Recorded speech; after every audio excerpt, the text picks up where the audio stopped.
can speak in Hindi, I will not do that. I will speak only in English. Because unless the Shudra OBCs do not learn English, you can't defeat RSS. So agenda, it's a very big agenda. And though this is a small meeting, this is going to set a new agenda for all political parties and for all Shudra OBC intellectuals and for the women of this country. Now this Samruddha Bharat, Pushparaj will tell you that this is a think tank organization, works from Delhi. Mahatma Phule Samta Parishad is a all Maharashtra organization, and this whole idea of Shudra OBC convention started with the book which some of us wrote called the Sutras, that will be launched this evening. This is the book which is available there. Now the second point is, unless Shudra OBCs do not read and write, you cannot defeat the enemy. Because we read books only to sleep like a sleeping pill. Now you have to read books. Books are available. Now when we wrote this book, it was published by one of the big companies called Penguin. They wanted this book title to be OBC. I said no. This book's title will be the Shudra Vision for a New Path. A naya path bana rahe. Now what is the vision for a new path? The book is there, I don't want to tell you. But I'll just read the introduction. This is where the battle with the Hindutva forces lies. And the battle was started none other than Mahatma Phule Savitribai Phule. Savitribai Phule said, we the Shudras are builders of this nation. This nation belongs to us, not Brahmin, Banya, Kayastha, Khatris. They did not till the land. They did not look after the cattle. They said, cow is their Gomata. But they do not feed cow. उसको खाना नहीं देते, उसका काम नहीं करते, वो शूद्र करते हैं. बट हमारा देश का असली एनिमल है बफेलो, भैंस. ये देश भैंस का है.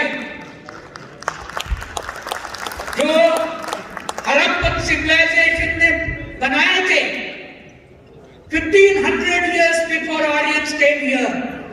It was only Indian Harappa who was a Shudra who domesticated the blackest and most dangerous animal and made that animal to give the milk that we drink today. No European could do that. ये देश buffalo देश है, ये देश काऊ देश नहीं है. ये देश black people का देश है. उसीलिए what we said, we dedicate this book to the great Phules, Mahatma Phule and Savitribai, who initiated the Shudra revolutionary movement of read, write and fight. हम कहा, where did we lose the battle? We deforested the whole country. We made agricultural land. We tilled it. We brought the crop up. We harvested. We gave them. एक ब्राह्मण पुजारी आए, पंडित आए, बोले, एक मंत्र बोले संस्कृत में, ओम एरोप्लेन स्पीड से बोले, समर्पया में बोला, पूरा दे दिया हमको, और स्वाहा बोला, पूरा खा लिया. That's how our wealth went. And today, Ambani, Adani became biggest world wealth owners from our grandparents, parents, labor, sweat. So उसीलिए ये बुक में हम बोले, when we were organizing, my Muslim friends were asking me, why are you not including Muslims? Some Kastanga Muslims in this. My friend Said Hamid Abi here, he is here.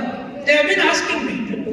I said, no, we are doing exclusively for Shudras, including Jat, Patel, Maratha, Gujar, Reddy, Kamma, Kapu, and all reserved castes, because we were exploited for 3,000 years, and the RSS wants to establish a state which will exploit and destroy us for 10,000 years more, which we don't want to allow. So, उसमें ये introduction में we wrote very clearly, if Hindu Rashtra is established, the biggest danger, more than Muslims and Christians, will be that of the Shudra OBCs. They will become slaves as they were for the last 3,000 years again. Because Ambedkar liberated us with a constitution. Imagine if that constitution was not written by Ambedkar. The only Dalit who was educated in America and England. You know, 320 Shudra kings were there when we got independence in 1947. Princely rulers, Baroda Maharaj, Shahu Maharaj, Kolhapur. वो मैसूर का राजा तो बहुत बड़ा था, Mysore king. But not a single Shudra king educated his son and daughter in England. Only Brahmin Banya, landlords and business people educated. Gandhi gaya England, Tilak gaya, Bahar, Nehru gaya. Now RSS में जो intellectuals है पूरा England में पढ़ के आके यहाँ intellectual गिरी कर रहे. JNU, Delhi University, all IITs everywhere. Now the issue is, how do we occupy all those universities? It is not a reservation. I am not here to beg anything. All universities belong to us. Once we become professors there, India will be better than China within 20 years. We have scientific brains. So this book, they are dead scared of the book. They did not want this convention to take place, because after this convention we will plan conventions in every state. And then, what is the movement of farmers? Who were there? Were there Brahmin farmers in the movement? एक बार please check. Were there Kayastha farmers?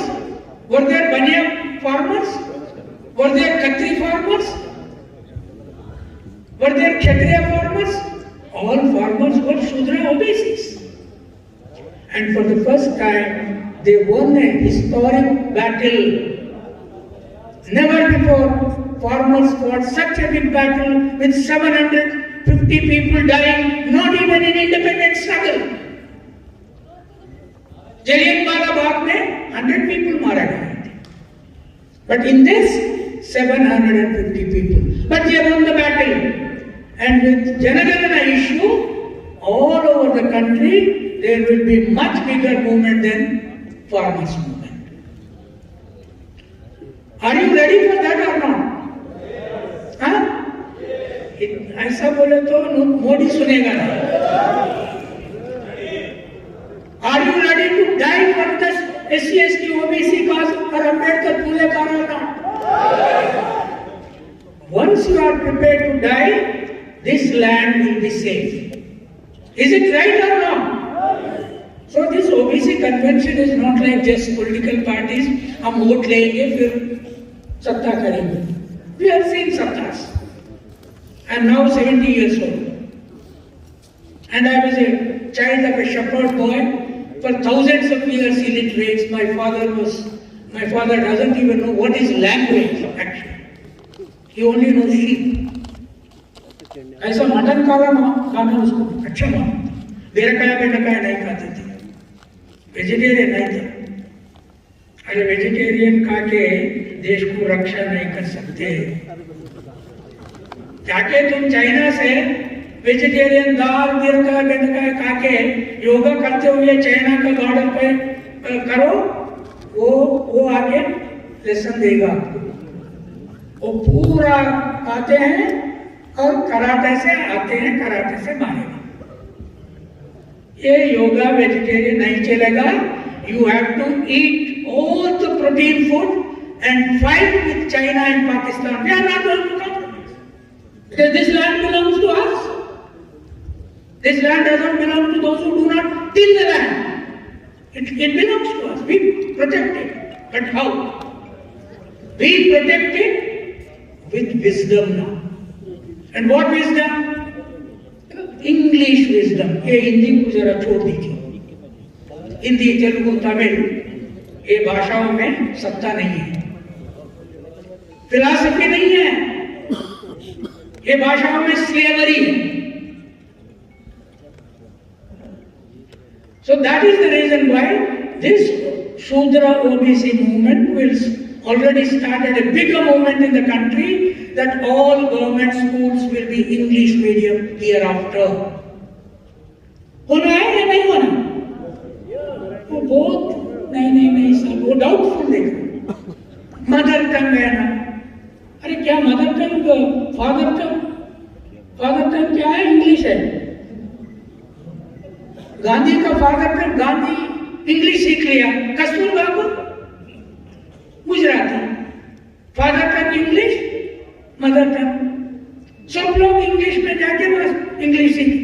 I want all mothers, OBC mothers, to speak English only.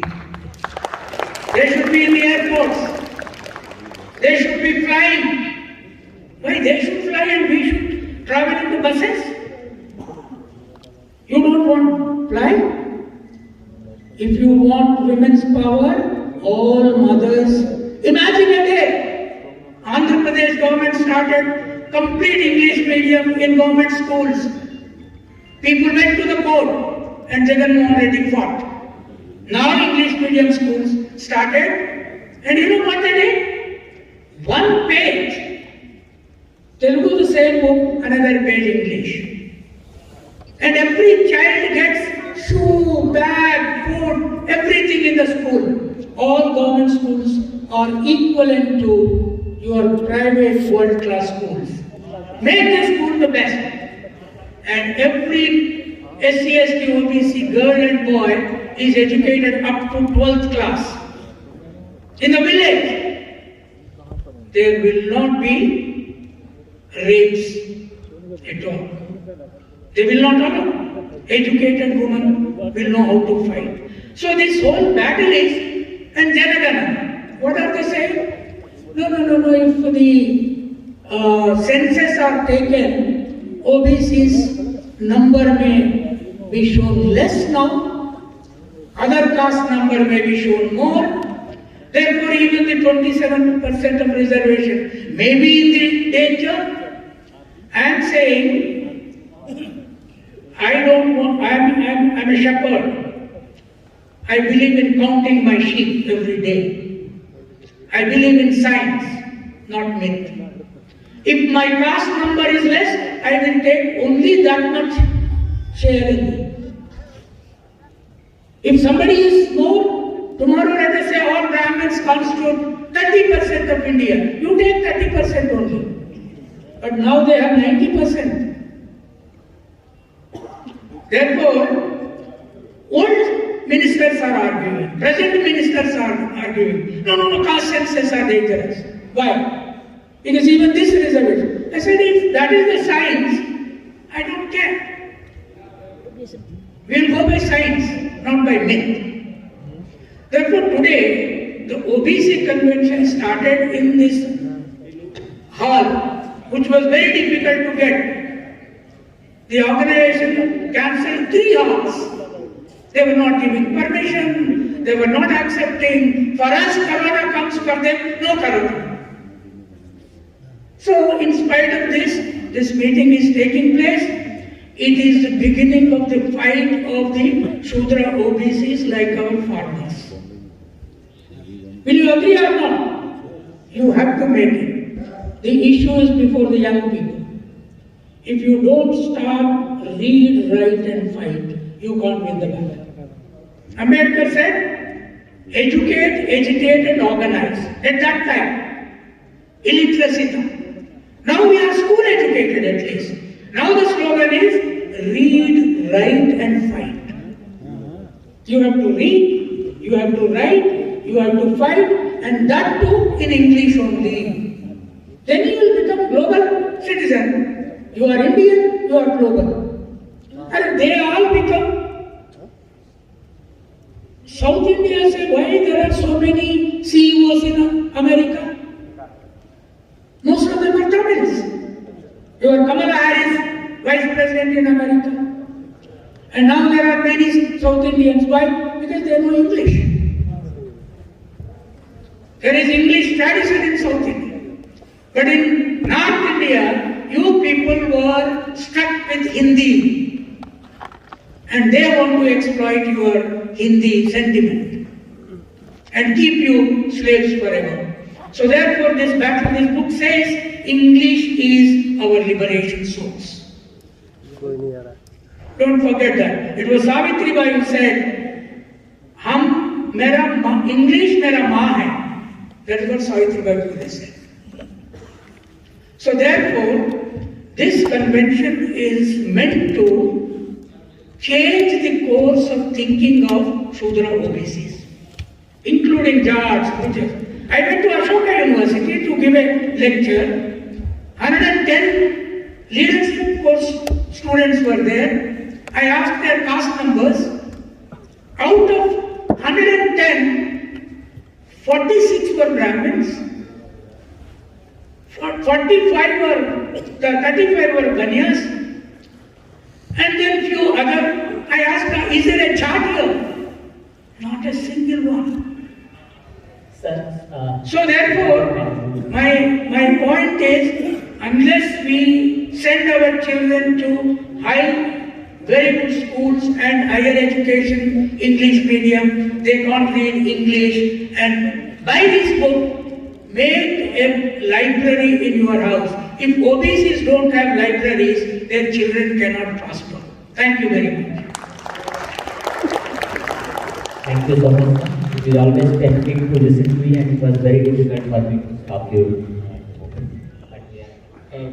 बहुत शुक्रिया मेरे परिचय के लिए और मंच पर आसीन सारे वक्ताओं और आप सब लोगों का सबसे पहले तो मैं अभिनंदन करता हूं। और क्योंकि मेरे पास मेरे ख्याल से 7 या 8 मिनट का समय है, तो मैं सिर्फ एक विषय पर बिल्कुल पिन पॉइंटेड एक छोटे से टॉपिक पर ही अपनी बात सीमित रखूंगा और कोशिश करूंगा कि उस इशू का ओबीसी के लिए क्या मतलब है और क्यों भारत के ओबीसी को इस बारे में सोचना चाहिए, ये ही मेरे बातचीत का सार होगा।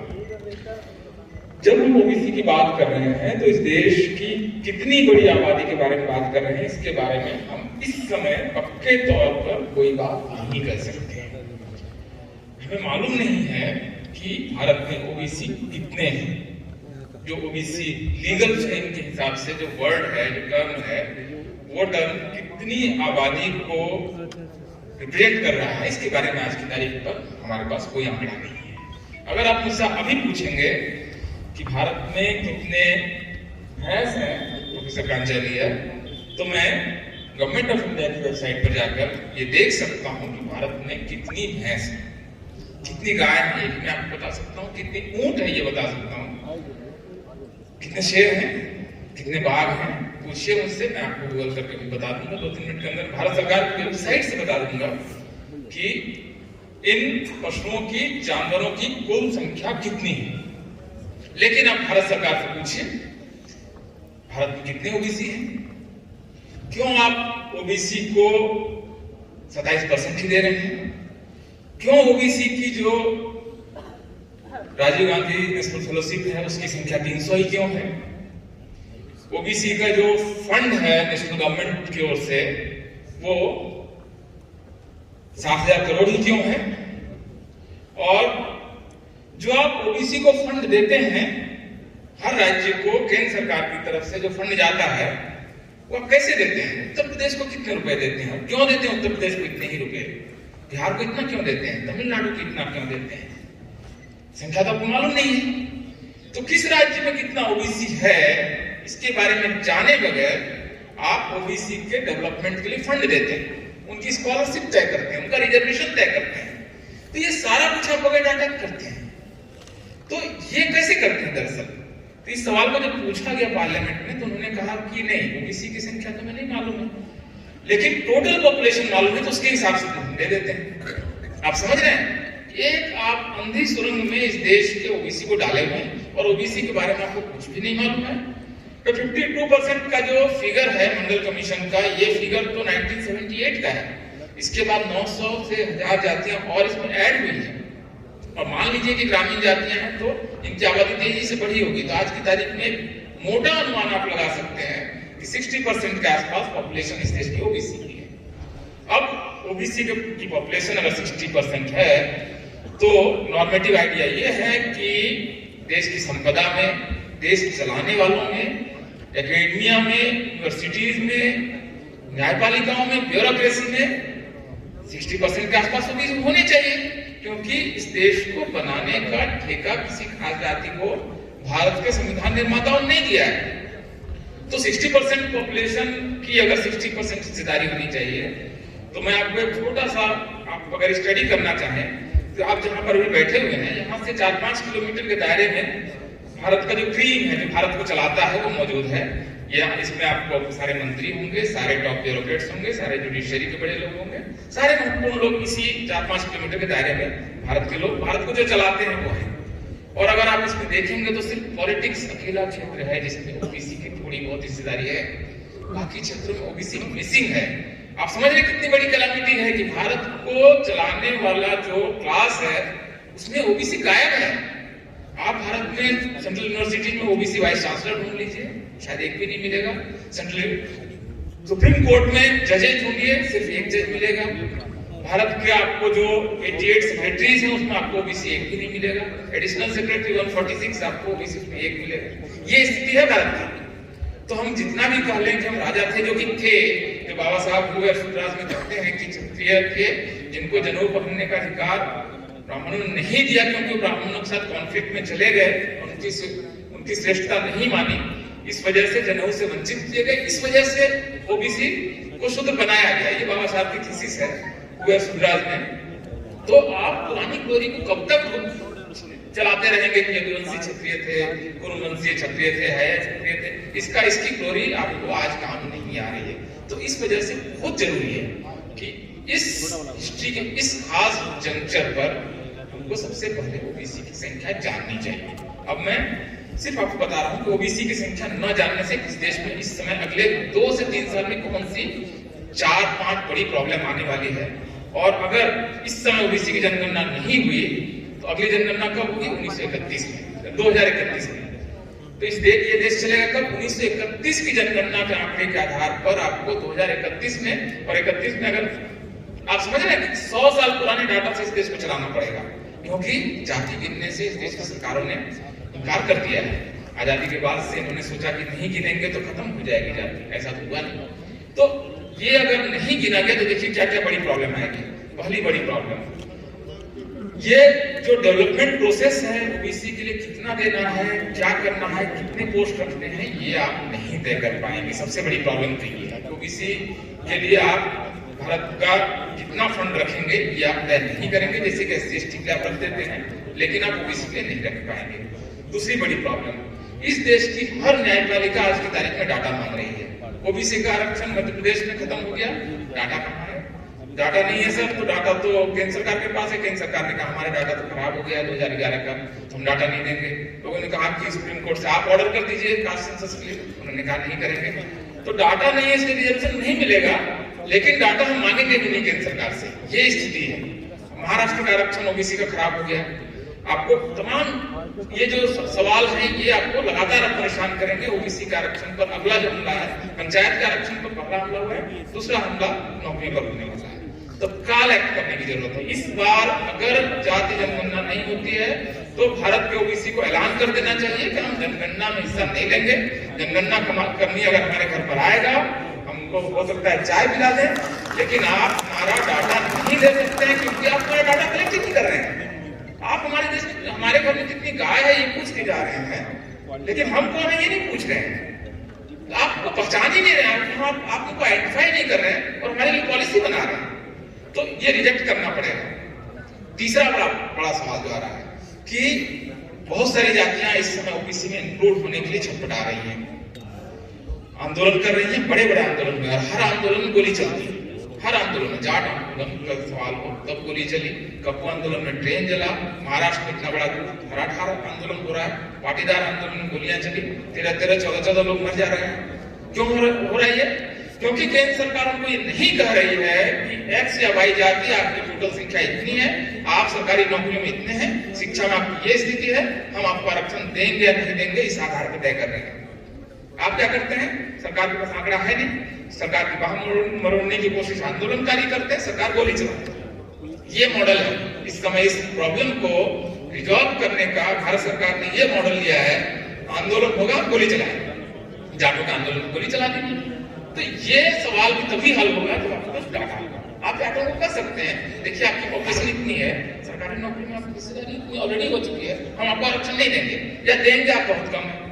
ये दोनों सिचुएशन आप तभी रिजॉल्व कर सकते हैं जब आपके पास डाटा होगा। एक आंदोलन में 10-10 हजार करोड़ का नुकसान होता है, ट्रेनें रुकती है, ट्रेनें चलाई जाती है, दुकानें चलाई जा रही है।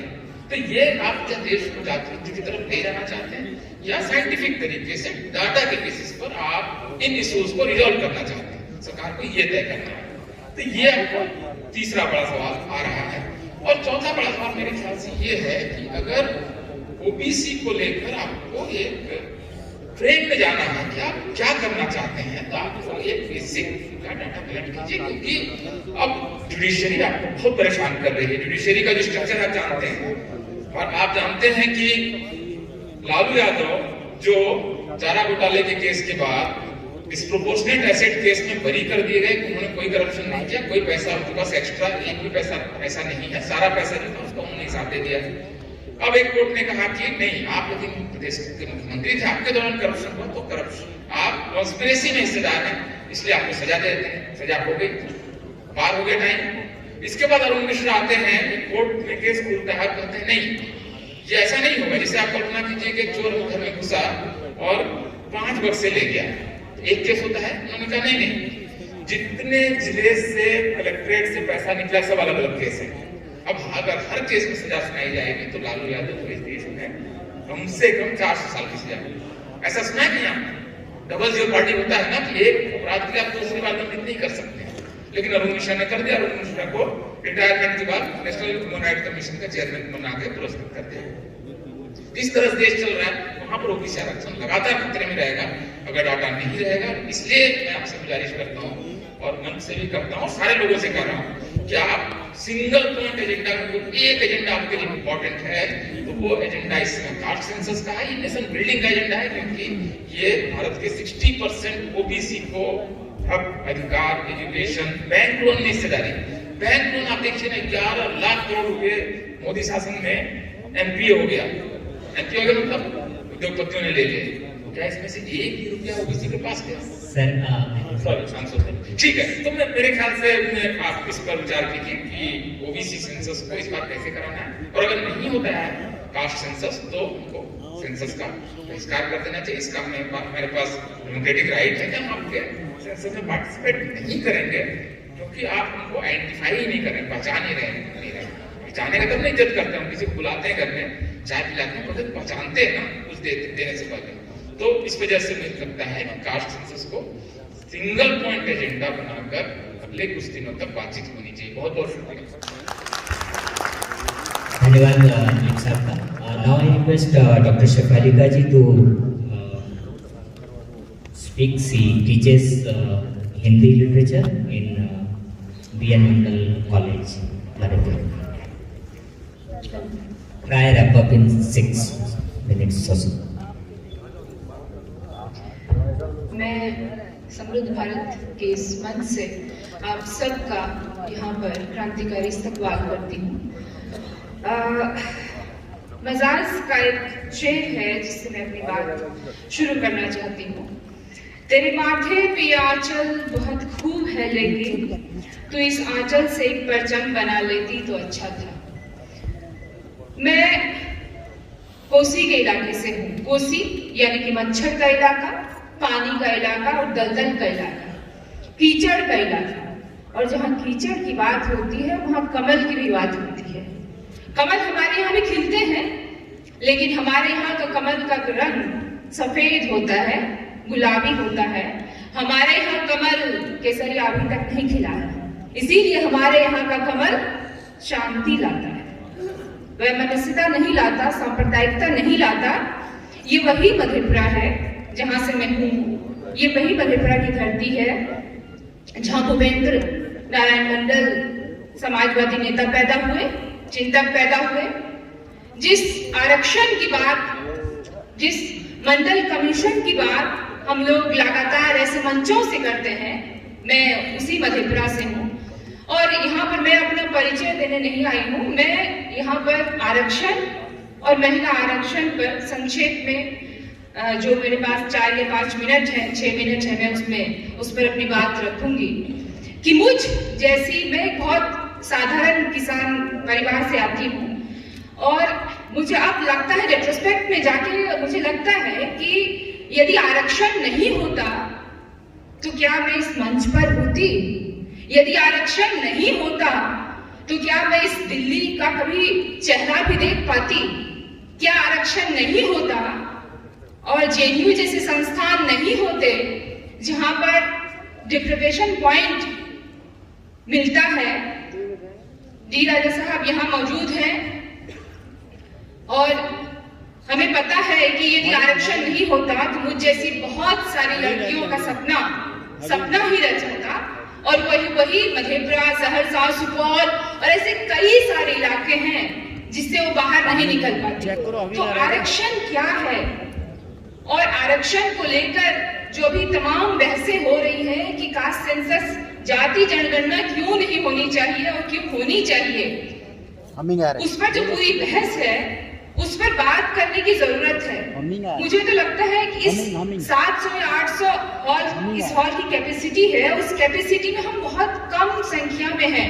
मैं इस पर किसी को ब्लेम नहीं कर रही हूँ, क्योंकि इसके पीछे एक बहुत बड़ा षड्यंत्र है कि इस हॉल में इतने लोग क्यों नहीं है। बार बार इस प्रोग्राम को कैंसिल किया गया। कल रात के 12 बजे तक ये बात हो रही थी कि प्रोग्राम होगा या नहीं होगा। तो आप देखिए कि बहुजन को किस तरीके से आपको क्रश करने की कोशिश की जा रही है। आपके हौसलों को, आपकी जो ताकत है, आप जिस बुलंदी को छूना चाहते हैं उस बुलंदी तक हम ना पहुंचे, उस हौसलों को कैसे क्रश किया जाए। तो इसके लिए हम बहुजन जब तक अपनी आवाज नहीं उठाएंगे, चाहे वो आवाज आरक्षण को लेकर हो, महिला आरक्षण को लेकर हो, जाति जनगणना को लेकर के हो, रोस्टर सिस्टम को लेकर हो, नॉट फाउंड सुटेबल, एक टर्म बहुत आजकल फेमस हो रहा है, एनएफएस। तो ये एनएफएस की क्या प्रक्रिया है? मैं खुद इसकी भुक्तभोगी हूँ। मैं दिल्ली विश्वविद्यालय में 8 साल पढ़ा चुकी हूँ। जिस कॉलेज में मेरा चयन 3 साल पहले एडहॉक की सीट पर हुआ था, 3 साल बाद उसी सीट पर सेम कमेटी के द्वारा फिर से इंटरव्यू होता है और उसमें मुझे NFS कर दिया जाता है। ये NFS आज की बात नहीं है, जिसमें बद्री नारायण साहब की बहुत आप लोगों ने चर्चा सुनी होगी कि कैसे सारे ओबीसी सीटों को NFS कर दिया गया। तो ये बहुत नई बात नहीं है, इसको बार बार लोगों तक पहुंचाने की बात है कि NFS क्यों किया जा रहा है। जनरल कैटेगरी में कोई NFS नहीं होता है, सारे विद्वान यहाँ हैं, लेकिन ओबीसी में SC/ST में आपको NFS की सीटें मिल जाती हैं, कोई योग्य आपको मिलता नहीं है। तो ऐसे जितने भी, मैं आप सब बहुजन से, दलित भाइयों से, बहनों से, सबसे मैं गुजारिश करती हूँ कि जहां भी मौके आए हमें इन मौकों से चूकना नहीं चाहिए कि हम अपनी आवाज को बुलंद कर सके। दूसरी बात, मैं 33% महिला आरक्षण को लेकर कहना चाहूँ कि ये महिला आरक्षण बिल लाया गया, ये कहा गया बीजेपी को जब चुनाव लड़ना था तो बीजेपी ने कहा हम महिला आरक्षण बिल लाएंगे, पास करेंगे, उसको इम्प्लीमेंट करेंगे। लेकिन आप तो दूसरा टेन्योर आपका आ गया है, अभी तक महिला आरक्षण बिल नहीं आया है।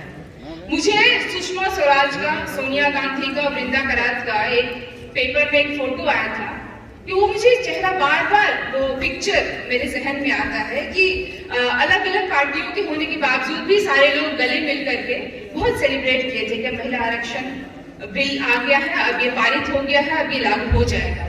लेकिन सुषमा स्वराज जी तो नहीं रही, स्वर्गीय हो गई, लेकिन उसके बावजूद जितने भी लोग हैं, जितने भी बीजेपी के लोग हैं, आप लोगों ने, आपने तो बहुत सारे वायदे किए थे। तो मैं आपसे गुजारिश करती हूँ कि आप इस महिला आरक्षण बिल को लेकर के आइए।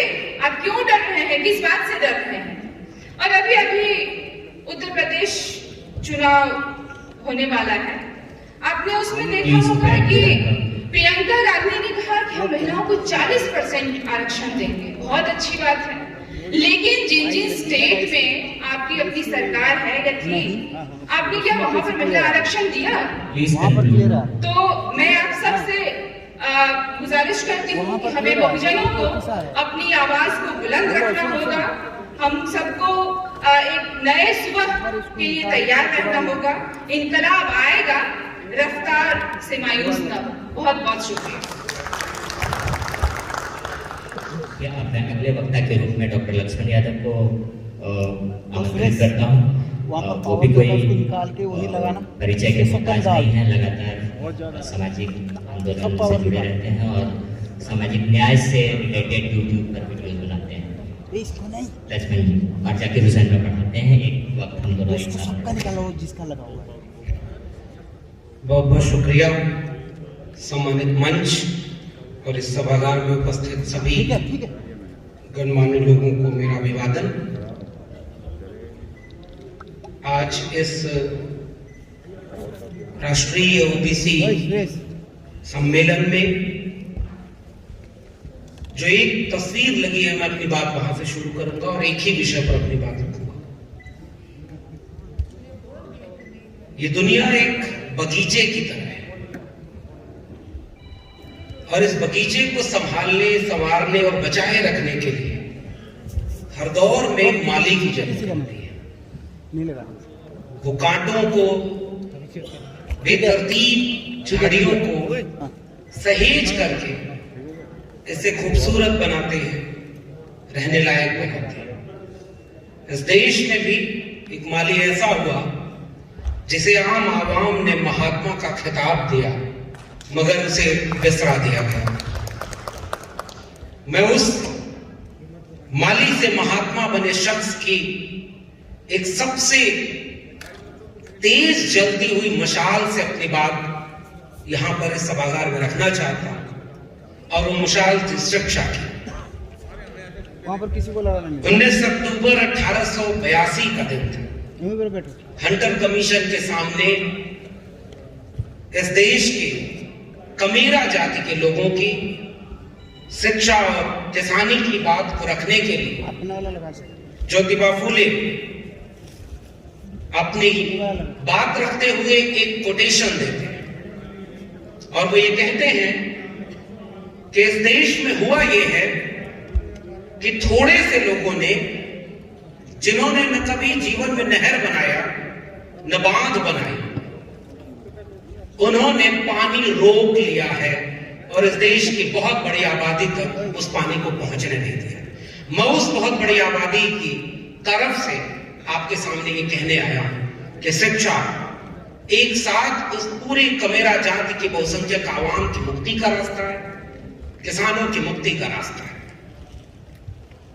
वो महात्मा फूले जिन्होंने इस देश को तर्क बुद्धिवाद से लड़ने के लिए एक अस्त्र दिया, जो ज्ञान की सत्ता प्रतिष्ठानों के बीच जिन्हें खुद स्कूल से बेदखल करना पड़ा, उनके पिता ने उन्हें बेदखल किया।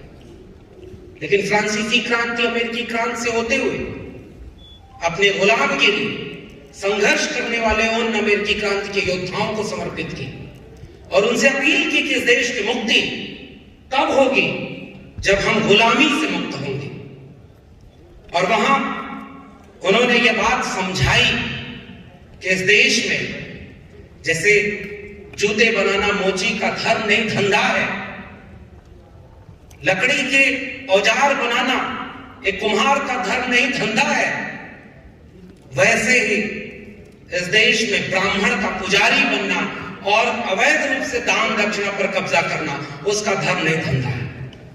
ये बेबाकी उस शख्स की थी और उससे वो ताकत लेकर के इस देश की आधी आबादी को आच्छादित करने वाले अन्य पिछड़े वर्ग को जो पहचान मिली, मंडल कमीशन के रूप में एक मुकम्मल पहचान मिली वर्ग की, उस पहचान की ओर से जो सबसे अहम सवाल है, जिसमें से एक है जो दिलीप जी ने कहा जाति जनगणना, मैं उसमें से एक महत्वपूर्ण सवाल शिक्षा की बात करूंगा।